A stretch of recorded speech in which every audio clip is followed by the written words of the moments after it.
Hello, everybody. Thank you for joining me. This is Game God Fluent, bringing you lucky episode number 13 of Let's Play Space Rangers HD, A War Apart. Hope you guys are doing well. That intro was a little awkward, but I managed to get it out. Yeah, so last episode we actually made some fairly good progress. And we continue that hopefully in this episode.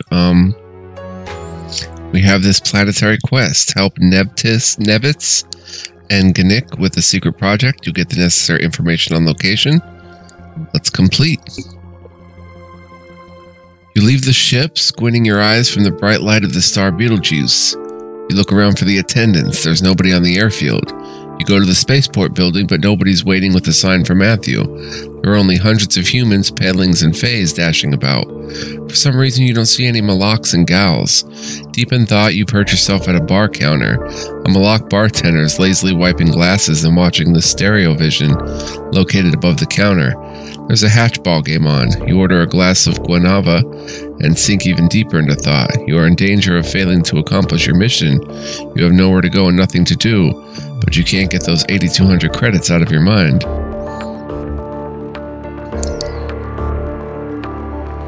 Chat with the bartender. You bang your glass on the counter to attract the bartender's attention. Since no one else is at the bar, the bartender leaves his glasses and approaches you. You start chatting about the war against the Dominators, a military coup d'etat on planet Unasis, and the best ever guanava recipe. Finally, you manage to get the bartender to say something. He treats you to a cocktail and reports the latest news. What can I say, Matthew? What good can happen on a blasted human planet? Nothing at all. No coup d'etat, no armed conflict, not even a big war. These humans only know how to do business. They are developing a so-called post-industrial society. Some run-of-the-mill companies like Nevitz and Ganik keep a low profile. They've been constructing something on this isolated area for more than a year. They won't let anyone enter the site. The confounded officials seem to have come to an agreement with them. They don't poke their noses into their business. I'm telling you, Matthew, no good will come of this, or I'm a lying Malak. Suddenly, you recalled that Nevitz and Ganik is the name of the company that has brought you to this planet. If Machpella won't come to the Ranger must go to Machpella. Hey pal, can you help me out? Where is that run-of-the-mill company located? Sure, helping a Ranger in trouble is no trouble for a Malak. It's only 7 blocks away. You can get there in no time on the surface train. Just then a group of tipsy pedlings and humans flock into the bar.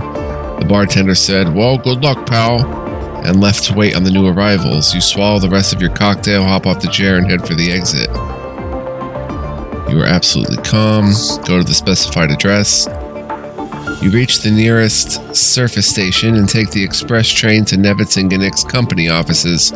While the train's silver body races quietly along the city, you wonder what sort of business the company is involved in. An old Gaul enters the wagon at one of the stops. He sits down in front of you and opens a holographic newspaper. As it's semi-transparent, you can see the text. Though it is difficult to read from the opposite side, you manage to read one of the articles. Faye and Taurus, mysterious disappearance still unsolved.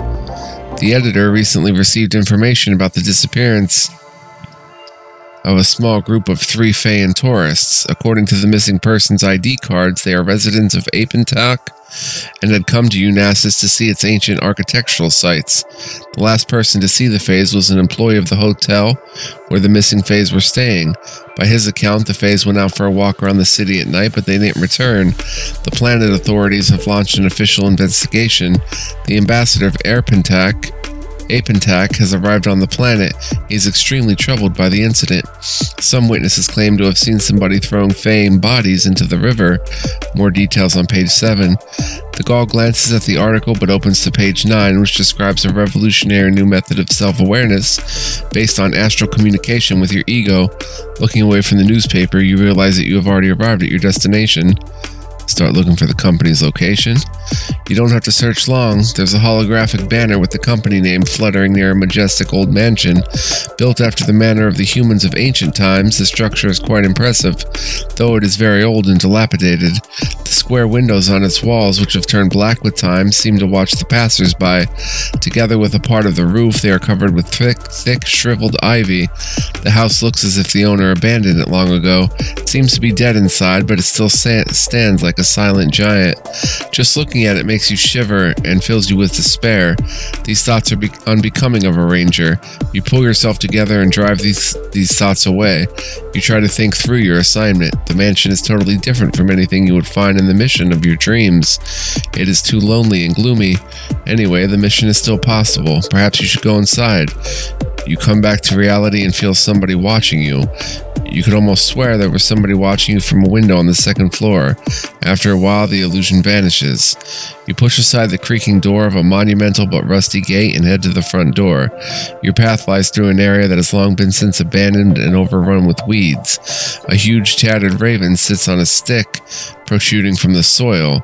He follows you with his bulging, discolored eyes and caws from time to time.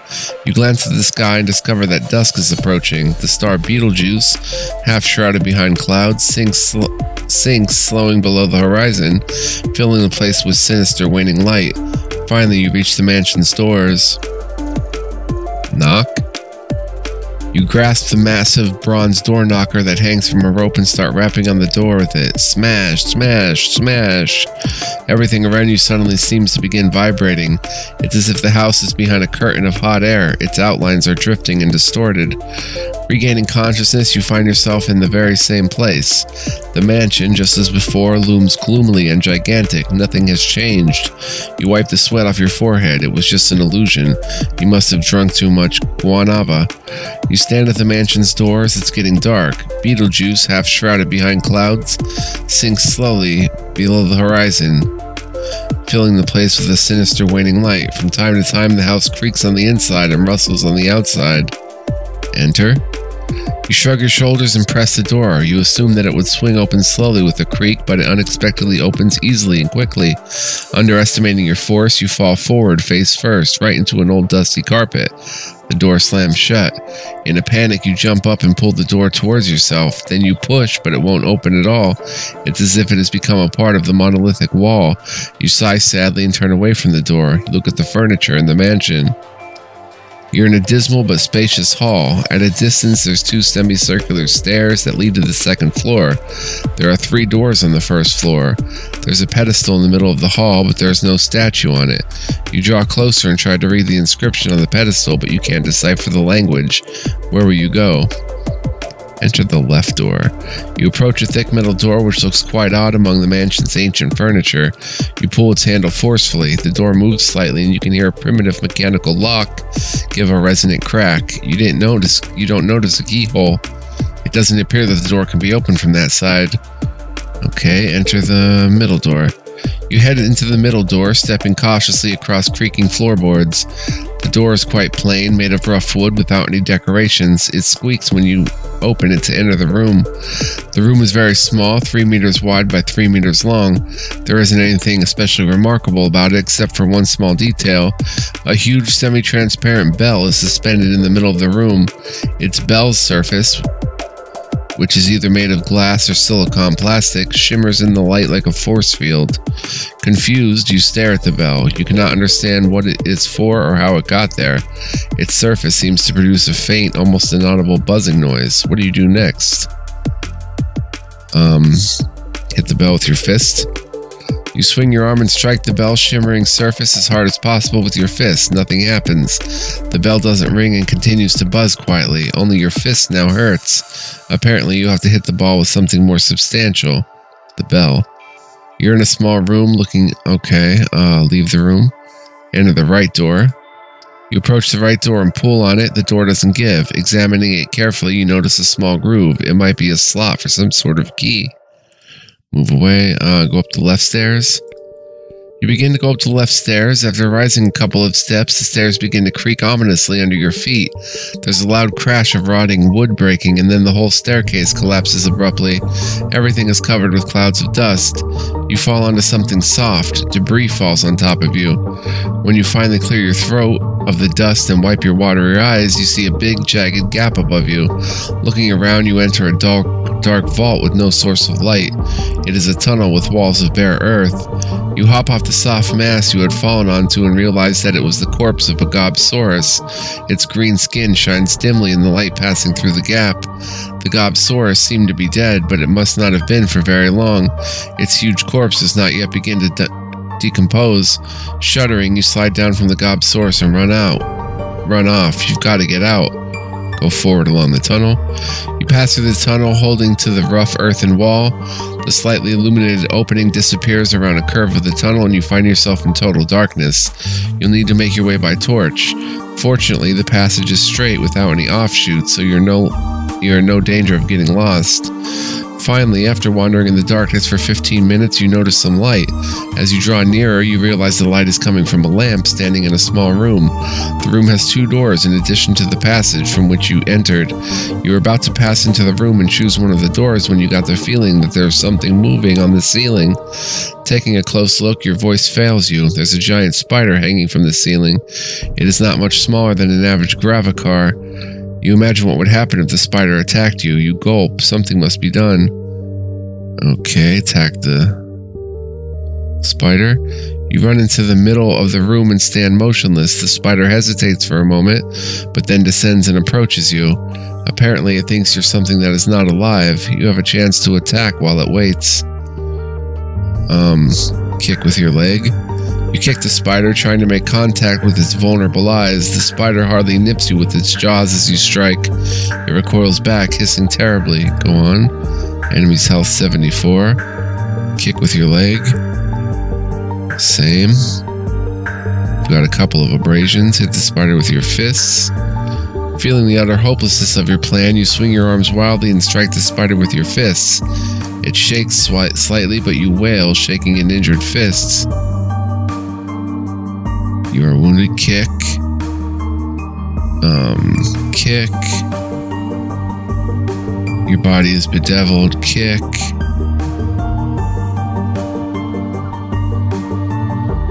Quest failed. You look at your body in horror. It's a bloody mess. You lose your concentration and start probing yourself to understand why you feel no pain after your enemy's vicious attack, which went right through your chest. You discovered the hole in your body before losing consciousness.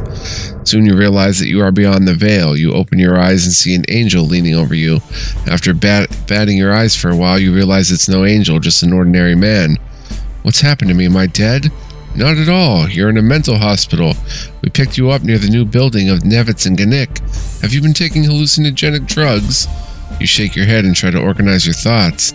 No, but that monster bit right through me. You touch your chest. There is no sign of a wound. In fact, there isn't a single scratch on your body. The doctor shakes his head sadly. There, you see? The hallucinogens are still affecting you. We're going to release you, but you should really stop it with the drugs once you get home. You leave the hospital at maximum speed and head for the space fort, escaping as far as possible from that damned house. Though you fail to figure out what happened, nothing, not even 8,200 credits, would lure you back to the mansion. Alright, let's restart. Wait, let's press R. Return in time and try the quest again. Good thing that we can do that. That's a fun little feature. Alright, we'll go through it quickly.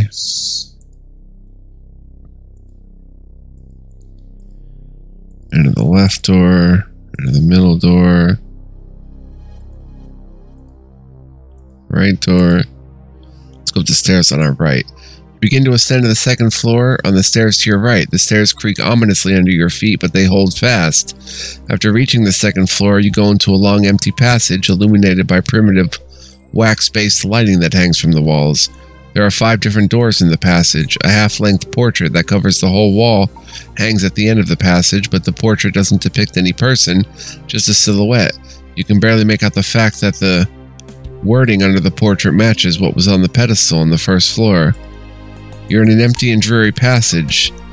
There are stairs behind you that lead to the first floor. There are 5 identical doors in the passage. The second door is boarded shut with planks of wood. There doesn't seem to be any way to open it. Where will you go? First door? As you approach the first door, a click sounds suddenly from deep inside, and a small slot appears in its center. You look at it and even poke your finger in it, but there's no reaction. In trying to open the door, you see it is locked and has no handle. How can you open it? Step aside. Second door. Come to the second door that is nailed with boards. You pull on it, it's no use. The boards hold the door in place like it was part of the wall. You try to tear off at least one board, but they're attached in such a way it's impossible to remove them. Disappointed, you turn away from the door. Third door. You enter and close the door tightly behind you. The furnishings in the room were scarce. On the far wall of the narrow rectangular room, there's a huge mirror that rises to the ceiling. An armchair rests in front of the mirror. You follow some vague intuition and take a seat in the armchair. You start thinking over your next move. The armchair is modern. Its soft upholstery is seated and warms your back nicely. The sound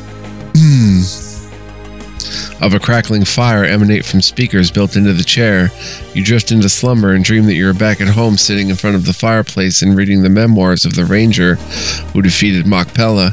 Suddenly you wake up as if someone had just barked your name right in your ear. You listen carefully but can hear nothing other than a soft rustle coming from the speakers.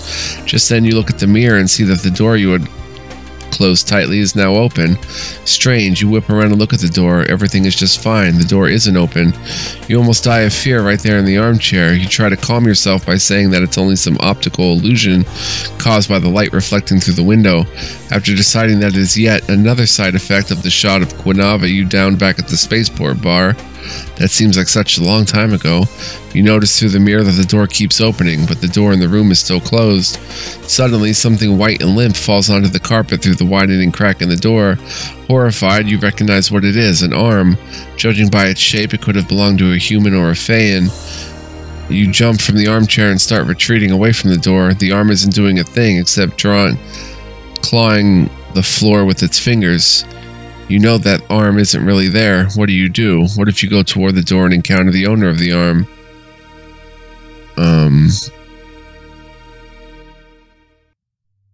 Run. You rush toward the door, hoping that the creature exists only in the mirror world. Crashing into it with your body, you jump into the passage and slam the door shut to the room with the mirror. In a panic, you look around and notice an old cyber mop near the door with a broken intelligence unit. You use it to block the door. Then you step back to the wall and catch your breath. Now, if the creature somehow gets out into the real world, it won't be from this room. With trembling hands, you tear your ranger badge from your suit and stare at its shiny surface. Everything is okay. Your reflection is still you. Fourth door? Fourth door has an ancient Malak style. It isn't finished, but it's made of very hard wood and reinforced with wide iron strips. Pushing the door open, you enter a room that reminds you of a library. It's quite strange to find a library behind a Malak door, but you begin to examine it just the same. Most of the room contains wide bookcases with old shabby books. Some hemispherical object is situated right in the middle. Its gurgling reminds you of the sound that you get when your fuel tank is empty. Thinking it over, you recognize the object as a pot. There's an open book lying on the floor near the pot. Read the book lying near the pot. You pick up the book from the floor, you blow off the dust and carefully read the gray text. Day 3, the healing potion is almost ready. I have enough ingredients to make 10 gulps. I was afraid I wouldn't have time to get Kwanga leaves by midnight, but everything turned out fine. There's one problem. I need to add water to the potion, but as luck would have it, the water supply to the house has been disconnected. I'm going to the city now to get some water. I've encountered an ambiguous item in the recipe. I quote, dry seeds of life. I've got to think that over. Nothing more was written to continue the text. You thumb through the book to the end and then put it down on the floor. Examine the pot. The hemispherical object is huge. Blackened pot sitting on a plasma heater. A dark mass was heaped up in the pot. Apparently some unknown cook had tried to make soup in it. Step away from the pot. Read books from the bookcases. You take a book at random from the bookcase and open it. The title was very difficult to read. Aliada Ansada. You leaf through the book. It was written by hand using some ancient symbols that you can't read. The book has an unfriendly vibe. You hurry to put it back in its place. Leave the room. Enter the 5th door. You approach the fifth door. It's an automated door that senses your approach. It swings open, loudly striking the wall. You enter the room. Apparently, it's a study. A blinking plasma lamp hangs from the ceiling. The only thing in the room is a huge desk covered with laptops and plastic printouts. In the middle is a computer damaged and non-functioning halo projector. On the wall, there's also a scratched video phone with receiver and broken screen. Search the table. You look at the papers on the table. They are covered with rows of figures and unfamiliar bureaucratic jargon. Trying desperately to find anything of value on the table, you open its drawers and find a little holographic photo album titled Me and Seska Ritz. An inscription at the bottom reads, I hate Shitska. In the next drawer, you see a small plastic card marked PK21. It looks like the card should open some electronic lock. You stash it in your pocket. Watch the photo album. You take the album from the drawer and activate it. The device starts functioning, though with a bit of interference. An idyllic scene appears in the air before you. A young paling female is walking along a bog with her boyfriend. She's rather attractive, at least for her paling. The caption under the hologram reads, Me and Seska Ritz at the mossy bog. She could be seen hanging out with this Seska Ritz in other photos as well. In some, she was feeding fat clinks with him. Fat clinks. And she had a good time at the Slime Bog Festival, but soon other sorts of images begin to appear. In particular, the photo of the same young girl at 2 grave bubbles in a funeral bog with the laconic caption, Mourning, and a photo of Seska Ritz shaking hands with an unfamiliar paling with the caption, The best Lyakushas I know. Then you come across photos that looks as though they were taken by a hidden camera. One of them depicts an unfamiliar female paling with a bouquet of slime in her hands. Another paling stood away from the camera, his face out of view. The caption reads, Shitska, traitress. Suddenly, the image dies away. You open the device and discover that the battery level is 0. You return the device to the box and leave the table. Call somebody using the video phone. You lift the receiver from the video phone and try to call the spaceport to see if your escorts have arrived. The speaker has been ripped out, but you stare, quite annoyed, at the wires hanging from the receiver. You're about to put the receiver back when you suddenly hear a faint whisper. Promptly turning pale, you look around to find the source, your eyes coming to rest on the video phone. There can be no mistake about it. Despite the lack of a speaker, the whisper originated from the receiver. Hesitatingly, you hold the receiver to your ear. To her, let me speak to her. Just speak. I've called. I remember that for sure. Just speak. There's no one here, not a single person, but I should speak to her. She hasn't come. Why? Things to do, nothing to put on. Or is there? She'll come, but things to do. She is busy, but that will pass and she'll come, sure. You held the receiver to your ear too quickly. The wires touch you and delivered a painful shock. You scream and drop the receiver. It breaks to pieces as it crashes into the floor. The whispers stop and we're slightly troubled. Go to the passage. I think the first door. Okay. Insert the card into the slot. You bring the card to the crack and suddenly it gets sucked inside. After a loud click, the door silently slides into the wall. A short passage lies before you, leading to another door. It has no handle, but it does have a speaker and microphone. You move forward into the passage. Looking back, you see, without being very surprised, that the outer door is already closed, and there's nothing you can do about it. You approach the door and pick up the microphone. The speaker suddenly comes to life and a voice is heard. It is a female pelling. Who's there? You've come already? Who is that? You can hear in the female pelling's voice that she's expecting an answer. You try to remember all that you saw in the drawer in the 5th room. From all appearances, the person behind the door is the owner of that office. Who was to visit her? What should you answer?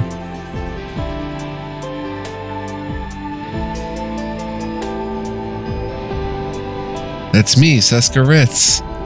You, the speaker cracks. The female pelling's fierce shout. You dare come here after what you did? I've seen it, all of it. You gave that wench a slime bouquet as a gift. You betrayed me. Tell me right now. I don't mean anything to you, do I? Do you love her? Answer me. Wide jagged holes, which appeared in the door right before your very eyes, as if someone had shot the door with a plasma weapon from the other side. You fall to the floor to take cover from the shots. Everything suddenly ceases and you see that there are no holes in the door. The speaker is silent for a while, but then asks, "Who's there?" Trying to maintain your composure, you get up off the ground. You're nervous. "I'm the best Lyakusha you know." "What? Is that you?" The speaker then becomes warmer. "Seska Ritz?" "Yes, it's me." You're frightened. I'm Ranger Matthew. "Matthew? No, I don't know you. Go away. I don't want to speak to you. I'm expecting a visitor soon. Do you hear? Go away until after he's gone. Quickly." The speaker remains silent for some time and then asks again, "Who's there?" "It's Shiska, so you remember me." Suddenly the door bulges toward you as if a furious gobsaurus had rammed into it. "You vile wench! You stole my Seska Ritz! He was mine, you understand? Mine! I hate you!" You run to the opposite end of the passage, fearful that the creature behind the door might break out and attack you, but the door stands fast. After another absolutely furious blow, there's silence. The door has straightened right up, leaving no sign of damage. Trembling fearfully, you return to the speaker. "Best Lyushka? No, a different Lyakusha." The speaker remains silent. You decided that the young female, Paling, didn't want to speak to you when the door suddenly hit the wall, opening a typical bedroom to your view. And there, standing before you, wrapped in a towel, is the same young female Paling you've seen in the photos. And as far as Palings go, she was nice indeed. You lied to me. You're not that Lyakusha." You gulp nervously. "That Lyakusha is my only support now. After Shitska, my best friend, you know Shitska, right? She stole Ritz. And my Lyakusha used to be friends with that traitor Ritz. By the way, he promised to come visit. He'll be here soon. Will you help me?"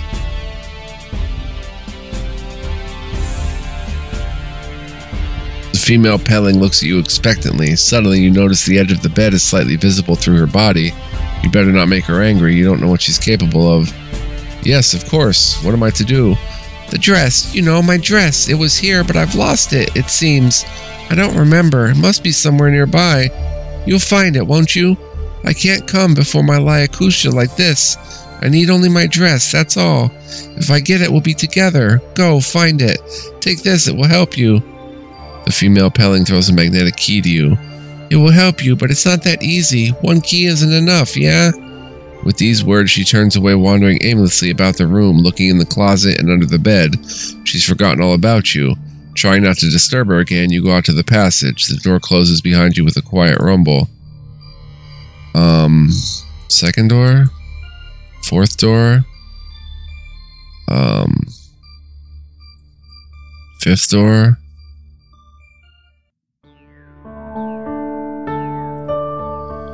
Go downstairs. Left door? Middle door? Right door?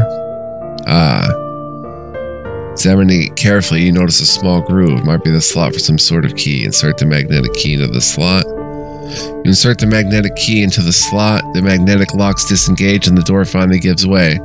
After removing the key from the slot, you enter a dismal room. As you enter, torches arranged around the walls flare up on their own. They light up the entire room. There's a small door in the far wall, and right in front of you there are 3 long poles sticking horizontally out of the left wall. The upper one holds 5 rings of different diameters, apparently made out of marble. You come closer to look with well-developed chins and huge superciliary arches, and next smaller ring has paling skulls with a long horn on top. The middle rings depict human skulls, while the next ones smaller are decorated with Phaean skulls. The very smallest rings are finished with intricate Gallian skulls. The whole construction arouses vague memories. It's a puzzle as old as the world, created independently by the Gauls and the humans in days when neither race had knowledge of spaceflight. If your memory serves you well, you have to move all the rings from the upper pole to the lower pole, but smaller rings always have to be put on top of larger ones. You could try to solve the puzzle. You could also try to break down the door by force. Try to solve the puzzle. Which ring should be removed now? Remove the ring from the first row. You pull a heavy stone ring from the top row. The relief images of skulls dig into your hands. Where can this heavy thing be hung?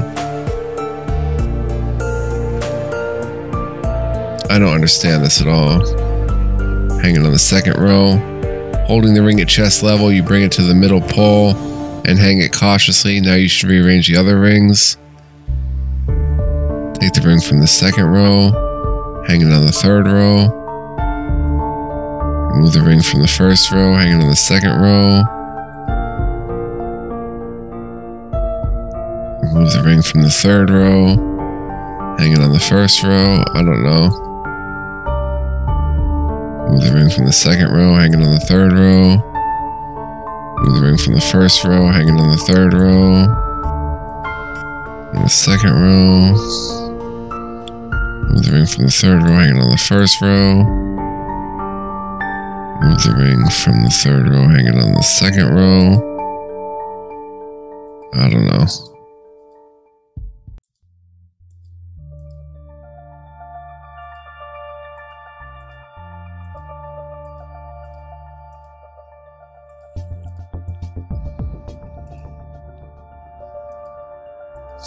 I think I'm kind of...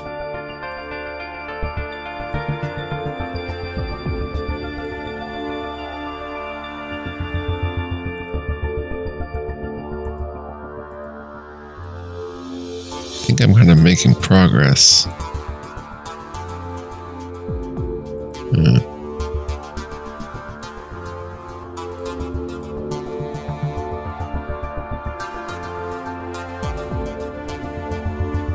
No, I don't know what I'm doing. First row 54.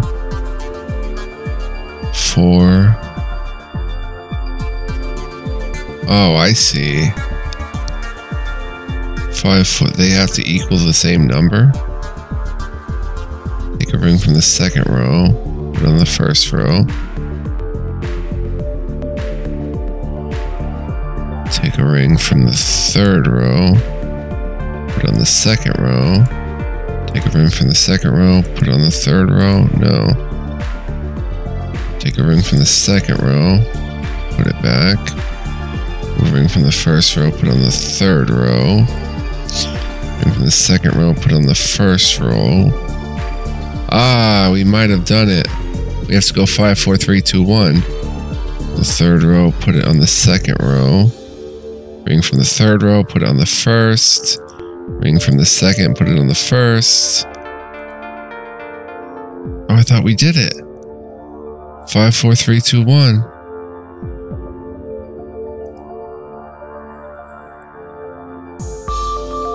Do we have to do 1, 2, 3, 4, 5?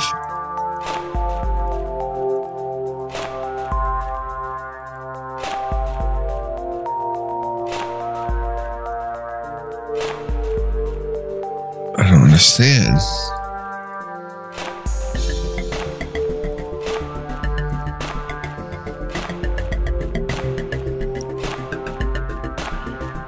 Huh.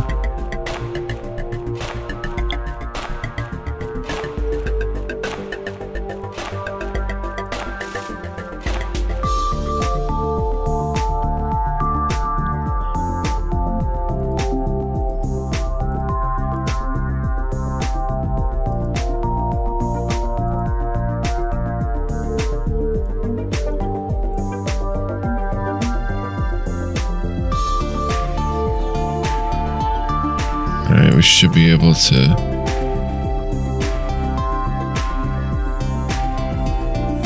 do this or something.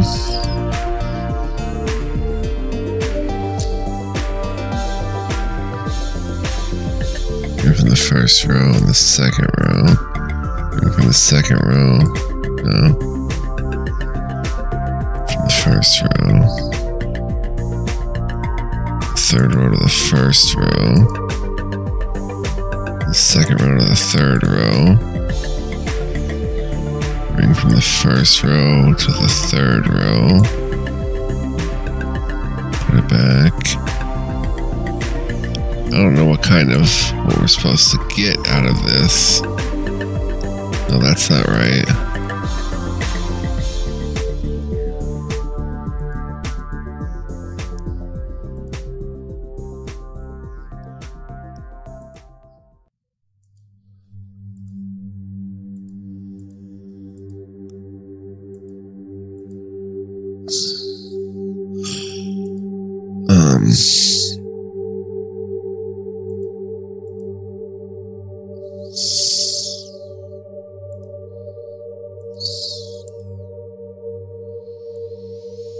Supposed to do 1, 2, 3, 4, 5, I think, but I've messed it all up.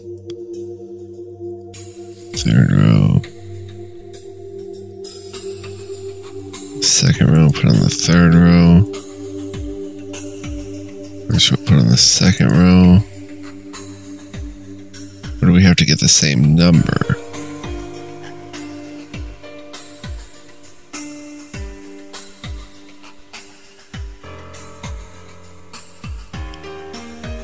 I don't know, first row. Put it back. Second row. No, third row. Second row. First row, put it back. Third row. The first row. Second row to the third row. First row to the second row. First row, put it back. Second row. Third row to the second row. 3, 2, 1. First row to the third row. Second row to the third row. First row, second row. The first row. Second row, first row. Third row to the second row.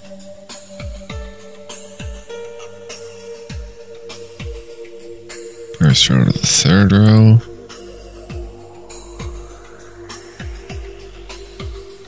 Second row to the third row.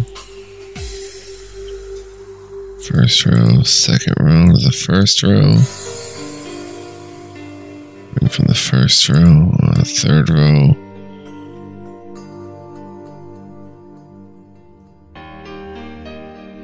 The first row. First row to the second row. I don't know, guys. I don't really know what I'm doing here. Force the door open. You begin forcing the small door. It gives way a little. Unexpectedly, just then the skulls on the ring started talking. "Look at him," said the human skulls. "He doesn't want to solve the puzzle." "That is just immoral," the Gallian skulls answer indignantly.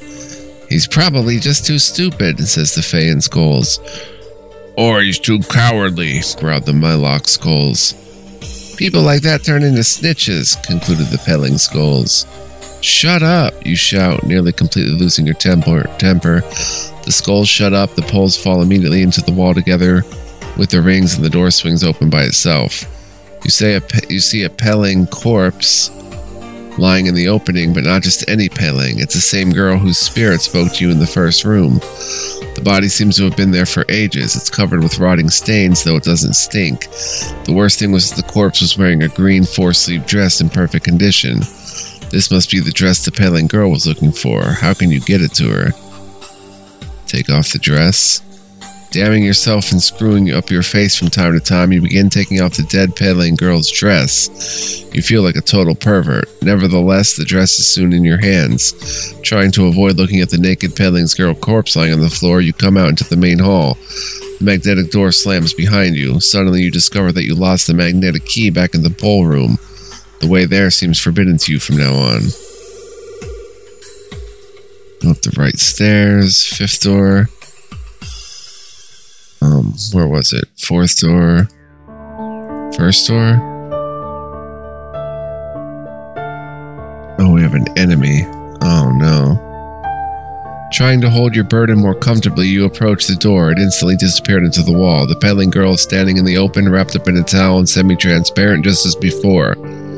Her eyes shine with excitement. "Well, have you found it? Give it to me."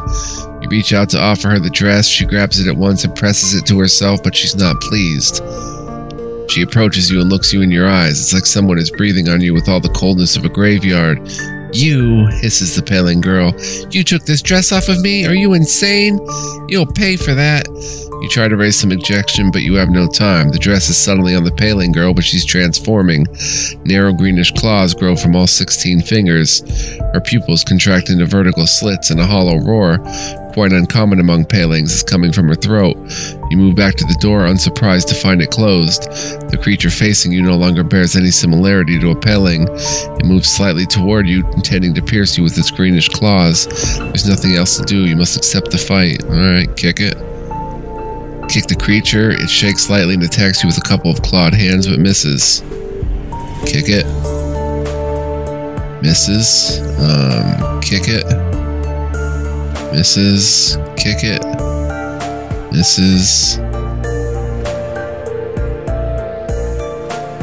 The creature rushes forward promptly, and you have no time to jump aside as it sticks its long fangs into your neck and steps back immediately. Blood from your neck stains your ranger suit, but you feel no pain. Kick it. Kick it. Kick it. Oh, we almost have it. Kick it. Kick it. You kick the creature. When you manage to hit the creature again, it suddenly falls down the floor and lies still. A pool of blood slowly accumulates underneath it. Surprised, you notice that all your wounds have disappeared as if they never existed. But you don't have time to be surprised. Stepping over the defeated monster, you enter the Paling's girl room to examine it proper. The bedroom was rather small, only an ancient wooden bed with curtains and a nightstand. Having become quite accustomed to searching through things that aren't yours, you open the nightstand's small door and examine its contents. You find a small three-dimensional portrait, the familiar Paling girl in her green four-sleeve dress, and one of her beloved Lyakushas, not Seska Ritz. Moving the portrait to the side, you notice an object wrapped in fabric. It's an ancient iron key, the kind used for mechanical locks. You slip it immediately into the pocket of your ranger suit and leave the room. The door slams behind you, apparently forever. Metal key.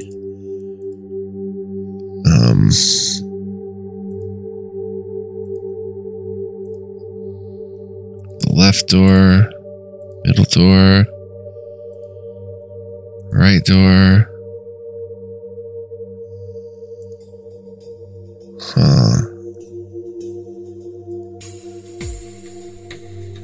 A metal key.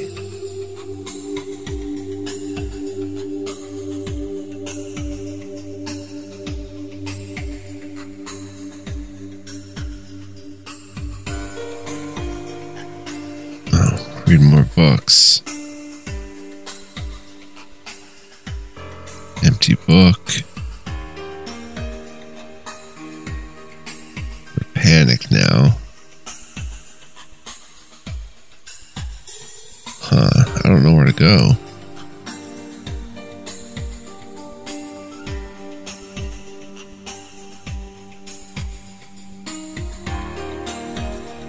Left door.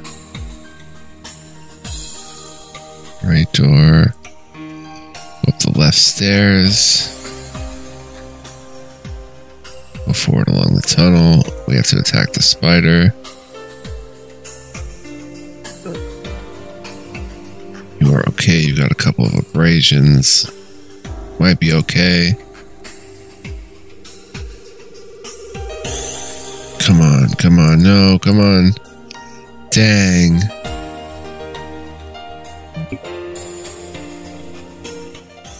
I don't know what I did wrong there. Ugh.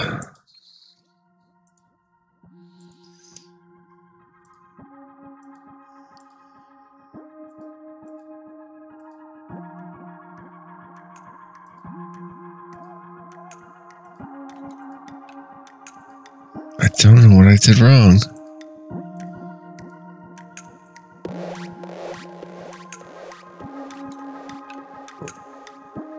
Let's try kicking the hand. You decide to see what's on the other end of the hand, so you approach the door and swing your leg so that your reflection kicks the hand. The hand rushes forward, grabs the reflection of your leg, and drags it away behind the door.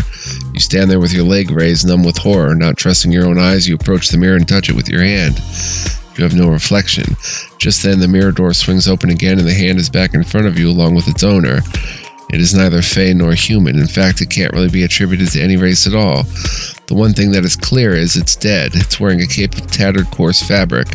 Beneath the cape, you can clearly see ribs with pieces of flesh. The creature's face is decaying. After sniffing at your reflection, it grins its wrinkled mouth. The monster has no eyes, just black holes. Its sharp yellow teeth were gnawing on something that you recognize with a shudder as your own leg. Then the creature stares at you from the mirror. It seems to feel you. The beast tosses the gnawed leg aside and approaches the mirror, touching it with its long white fingers. Bloody fingerprints appear on the glass of the mirror. The creature definitely wants to go from the mirror world into yours. It strikes the glass with its fist several times. The glass rattles but withstands the hits. The creature picks up the gnawed leg again and starts aiming at the glass. You retreat, reaching for the door handle. Crash. A web of fine cracks spread across the glass. The creature grins mischievously with its rotten maw and hits the mirror one more time. A big piece of glass shatters and a blood-stained hand immediately appears from behind, fumbling in the air. You gasp in horror and try to fling the door open. The rest of the glass crashes to the ground behind you, and you can hear Greedy sniffing and screaming behind you. Run. You swing the door wide, jump out in the passage, and slam the door shut right on the creature's nose. You hear a deafening crash, a shriek, and the gnashing of claws on wood. In a panic, you look around and notice an old cyber mob near the door with a broken intelligence unit.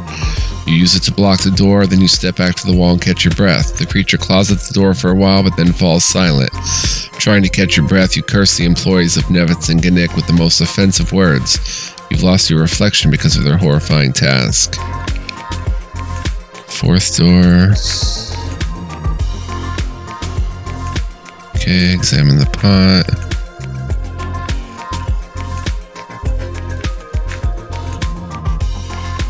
Search the table. I think watching the photo, I don't think there's anything else in here. So let's not do anything there. Then we go into the first door.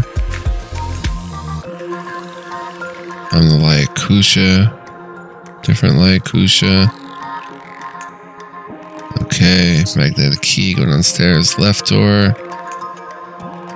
Is this the middle door? No, the right door. Insert the key. Force the door open. Carry the body with you. Deciding not to dishonor the poor Paling girl, you lift her body from the floor and holding her in your arms, bring her out of the room.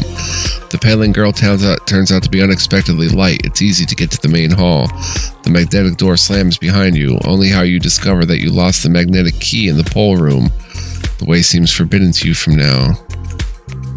Stairs on your right. Enter the fifth door. Where was it? First door. Well, if you found it, give it to me. You bend down and lay the body in front of her. It's strange to see the Paling girl standing over her own body. However, she expresses no surprise when looking at her body. She just strokes her chest, looks at it happily, and mutters something. Little by little, she becomes even more transparent until she fades away completely. You seem to have saved her soul. Just imagine, a couple more hours ago, you would have laughed at the idea of a ghost really existing, but now you helped one of them. However, you have things to do. As the Paling girl fades away, it becomes possible to examine her room fearlessly. Got metal key.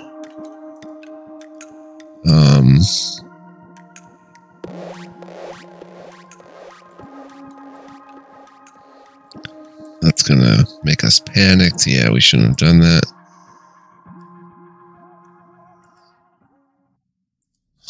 Now what do we do, though?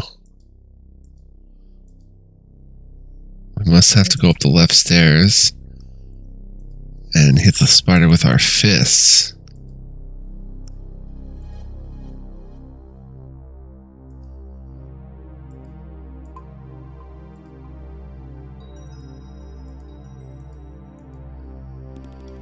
We lost even faster that time.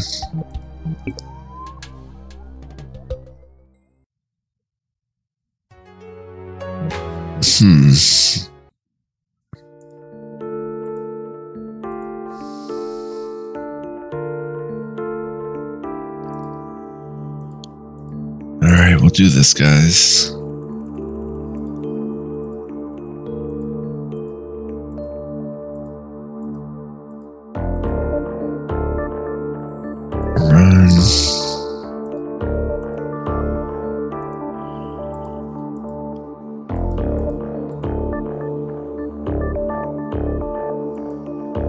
Maybe we have to read more random bookcases. Watch the photo album. All right, that tells us what to do.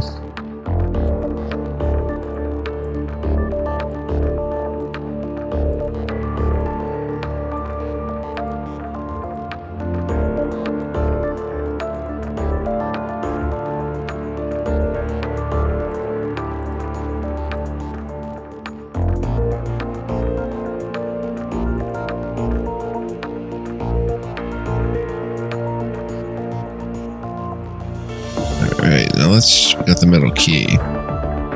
Now let's read some more books from the bookcases.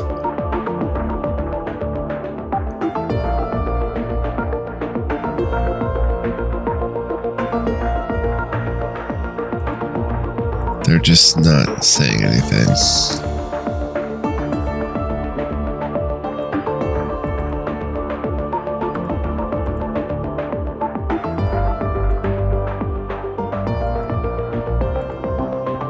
Okay, now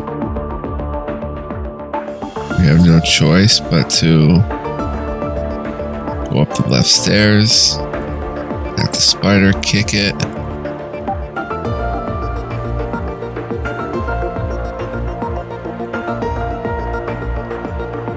Wow, I don't know what to do there.